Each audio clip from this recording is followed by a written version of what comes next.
Olá, pessoal. Hoje nós vamos falar sobre estruturas organizacionais, né? Que é justamente o tema da primeira atividade avaliativa, né? A atividade avaliativa discursiva 1. Né? Como o próprio desenho aqui já demonstra, né? A estrutura organizacional, né, é o famoso organograma, né? Onde nós temos lá a representação gráfica, né, dos cargos, das atribuições, né, de cada um dentro da organização. Né? Claro que a forma de representar isso varia, né, conforme a empresa. Né? E isso tem outras implicações também, né, em como as empresas funcionam, né, em como elas moldam as suas estratégias, né, e explica muitas vezes também até mesmo, né, o fracasso na implantação de estratégias ou no sucesso, por óbvio também. Né? Vou pegar aqui dois modelos, né, de classificação. Né? Obviamente, se vocês procurarem na literatura, vocês vão achar outros tipos de classificação. Tá? Mas eu estou pegando aqui dois modelos, né, um do Pearce e do Robson Jr., né, que dividem então em 5 tipos de estruturas organizacionais, né, que nós vamos ver cada uma delas a seguir, né, de acordo com as áreas, divisões existentes dentro da organização. Né? Então, o trabalho do Pearce e do Robson está muito alinhado com a questão do desenho organizacional mesmo, com o organograma em si. Já o trabalho, né, do Austran e do Mintzberg, né, eles já percebem organizações como 7 configurações, né, ou seja, agrupamentos coerentes de características e comportamentos. Mais do que olhar o desenho efetivamente, eles observam o comportamento, as características da organização. Né? Muito porque, de acordo com essa teoria, né, para que a organização mude de estratégia, muitas vezes ela teria que mudar a sua forma de agrupamento. Né, justamente para ter novas características, novos comportamentos. Né, isso vai ficar mais claro, né, na medida que a gente vai passando cada uma dessas estruturas e vocês vão compreendendo um pouquinho de cada uma delas. Né. O trabalho do Mintzberg e do Austran está ligado com o que eles chamam de escola da configuração da estratégia, né? Onde cada uma das configurações que nós vamos descrever a seguir, né, suportaria então um modo diferente de estratégia a ser seguido. Né? Lembrando que a estratégia é o caminho que a empresa opta para alcançar os seus objetivos. Né? A grosso modo é isso, é o como, é o caminho. Né? E o entendimento da configuração organizacional seria o quê? O ponto de partida para formular a estratégia das corporações. Né? Então, nós temos aqui o primeiro modelo, né, que seria a chamada organização empreendedora. Né? A organização empreendedora pelo modelo do Austran e do Mintzberg. Né? E uma organização de estrutura simples, né, conforme os demais autores elencam. Né? Então seria uma empresa jovem, né, que tem uma estrutura simples. Vejam aqui que ela está representada, né, pelo proprietário, né, que é o administrador geral, né, diretor da empresa, e os funcionários. Né? Normalmente é aquela empresa jovem, embrionária ainda, né, que está iniciando, né, a sua vida. Né? Em geral, ela é muito informal, né, até porque normalmente, como ela não tem muitos funcionários, todos se conhecem, o diálogo flui fácil, muitas vezes estão todos numa mesma sala, no mesmo ambiente, né? Então o clima fica muito mais informal. Por conta disso, ela é flexível, né? Mas, por outro lado, ela tende a ser centralizada. Né? O gestor, o dono da empresa, né? Porque a estrutura da empresa permite isso, ele quer estar inteirado de tudo, quer tomar todas as decisões. Né? E dentro dela, né, cabe então um ou poucos gerentes e o grupo de trabalho operacional lá da base. Né? Lembrando da pirâmide, né, em que as organizações em geral estão dispostas, né, lá com o nível estratégico, né, da diretoria, o nível tático da gerência, supervisão e o nível operacional, né, que faz as operações né, de produção de bens ou de serviços da empresa acontecer. Então, essa é a organização empreendedora, né, que possui uma estrutura, né, organizacional simples. Né? Claro, né, pessoal, eventualmente uma organização, né, que tenha um perfil inovativo, né, de constante inovação, né, de produção de inovação, muitas vezes, né, pode ser vista como uma organização empreendedora, mas não ter mais uma estrutura simples. Né? Aqui é o casamento que geralmente ocorre, né? Organização empreendedora e estrutura simples, né? Até porque na medida que a empresa vai aumentando de tamanho, né? Uma estrutura organizacional simples muitas vezes já não comporta, né? As operações da empresa. Né?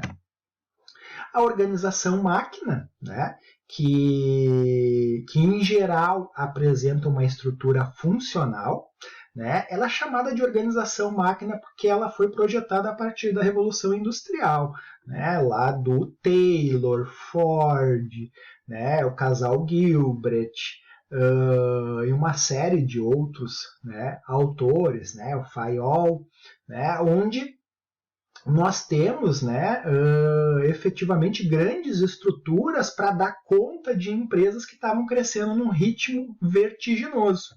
Né? Como a própria Ford, né, que é talvez o maior exemplo disso, né, onde se criou aí um sem número de cargos, né, desde diretoria, gerência, supervisão, encarregados, né, toda aquela base de estrutura piramidal, né, ela teve que ser criada aí, né, quase que às pressas, para dar conta desse ritmo veloz, né, em que os negócios começavam a tomar. Né? Então, nesse tipo de estrutura, nós também temos as assessorias. Né? Vejam que aqui, por exemplo, né, esse é o desenho lá do Mintzberg, né, onde eu tenho aqui a estrutura da organização, né, mais formal, e aqui ao lado eu tenho as assessorias, né, já, que é o caso aqui nesse funcional especificamente ainda não, né, mas depois no próximo, na organização profissional, eu já tenho, né, as assessorias aqui, ó, assessoria de planejamento, assessoria jurídica, né? Então, a organização profissional, ela também, né, se baseia no pressuposto da estrutura funcional, né? E na organização profissional, ela já tende a ser mais descentralizada. Ela já é uma evolução, por assim dizer, da estrutura, né, da organização, perdão, máquina, né? Ela já é uma evolução, né? Ela já há descentralização horizontal, né? Os profissionais são altamente treinados, né? E aí tem maior autonomia, né? Os trabalhos em geral são independentes, né? Já possuem assessorias, né? Há baixa supervisão e controle da gerência, pois exercitam o automonitoramento. Né? Aqui está muito ligada com as empresas, né, que começam a seguir mais o modelo japonês de administração, né, onde a gente tem lá o ciclo PDCA, né, as pessoas, né, exercem o automonitoramento porque elas têm objetivos, metas a darem conta, né, então por conta disso, né, nós temos aí, vamos dizer assim, então, essa evolução lá da organização do tipo máquina passando para a organização profissional. E aqui, né, com o aumento dos negócios e até mesmo da diversificação dos negócios em que eu atuo ou da diversificação do mix de produtos e serviços com que eu atuo, eu tenho a organização diversificada, né, que pode se basear em dois tipos de estrutura. Uma estrutura divisional e a outra unidade estratégica de negócios. Né? Na estrutura divisional, né, normalmente é quando eu trabalho com dois tipos de produtos diferentes ou mais tipos de produtos. Né? Vamos pensar em empresas, por exemplo, como a Colgate-Palmolive, né, que trabalha com as pastas de dente Colgate, né, com as pastas de dente Sorriso, né, e trabalha também com linha de shampoos, Palmolive, sabonetes, enfim, uma série de produtos, né? E aí vocês imaginem que, né, para cada um desses produtos, né, eu crio uma divisão, a divisão de shampoos, a divisão de sabonetes, enfim, né, por cada linha de produtos, né, eu crio diferentes divisões. Claro que daqui a pouco eu posso trabalhar por famílias, então eu vou ter a parte, a divisão de higiene bucal, né, que vai de repente trabalhar com todas as pastas de dente, né, a parte de cuidados com o cabelo, por exemplo, né, eu vou ter aí todas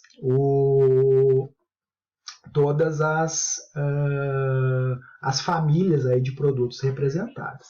E a unidade estratégica de negócios, né, onde eu tenho diferentes unidades no negócio. Por exemplo, a UBRA trabalha nesse conceito. Né? A gente tem, vamos dizer assim, a matriz, né, que é a Associação Educacional Luterana do Brasil, a AELBRA, que fica localizada no campus Canoas, e as diferentes unidades, a própria unidade Canoas, a unidade Gravataí, a unidade de Carazinho e por aí adiante. Né? Só aqui no Rio Grande do Sul são 9, se eu não estou enganado. Né? Passando, então, da organização diversificada para a organização inovadora, que, em geral, adota a estrutura matricial, onde eu tenho, né, uma linha tracejada aqui, né, que indica a separação do nível administrativo do operacional. Porque, geralmente, essas empresas elas trabalham por projetos. Né? Então, empresas de software, por exemplo, né, de aplicativos, geralmente a gente tem gerente por projetos. Né? As construtoras também, né? A gente vai ter, por exemplo, uma equipe de projetos trabalhando num determinado condomínio e a outra equipe de projetos trabalhando num outro condomínio, né? E todos eles devem subordinação ao diretor de marketing, de produção, de pesquisa e desenvolvimento, de finanças, né? Vejam que aqui, né, tem aquele dentro daquele conceito, né, de que tem muito cacique e daqui a pouco índio, né? No popular aí, como o pessoal diz, né? Porque tem a mesma equipe, né, deve subordinação aos diferentes diretores, enquanto que nos tipos de estrutura aqui, né, nós temos uma unidade de comando, né, uma vez que o diretor de operações, né, ele deve subordinação ao presidente, né, o diretor de finanças idem, né, e aqui abaixo do diretor de finanças, por exemplo, eu poderia ter contas a pagar, o contas a receber, né, o gerente de contas a pagar, gerente de contas a receber, né, e os dois, né, devendo subordinação ao diretor de finanças, né, mas sempre com unidade de comando, né, só com um comandante, né, obviamente que aqui muito herdado da organização militar e da própria Igreja Católica, lá da divisão com o Papa, bispos e por aí vai. Né? Ela é estruturada por projetos, né, como eu comentei antes. Né? Os projetos são interdependentes, né? Então não deixo muito claro, muitas vezes, a divisão hierárquica, né? Já que os papéis aqui, né, acabam se confundindo de certa forma. Né? Ela é desburocratizada, afinal, para inovar é necessário, né? De fato, né? Não dá para seguir com burocracia. Né? Vejam que, de repente, aqui, né, aqui é uma representação simplificada, mas pensa que esse organograma aqui poderia ter inúmeras, né, ramificações e ser um organograma gigantesco, e alguma coisa para chegar lá do nível operacional, por exemplo, até a presidência, pode levar muito tempo e ser tarde demais, muitas vezes. Né? Depois aqui nós temos a organização missionária, né, que geralmente é a radial, né, nesse formato aqui, né, de células, né, muitas vezes, mas também nem sempre. Né? Aqui nós temos um exemplo de organização, né, de estrutura profissional, por exemplo. Né? Geralmente elas são regidas pela ideologia, né, pela cultura organizacional, pelos valores e crenças que os profissionais dela carregam. né? Os membros tendem a ser encorajados a se reunir, então diminui a especialização, a divisão de tarefas e a diferenciação entre os níveis, e é muito comum em cooperativas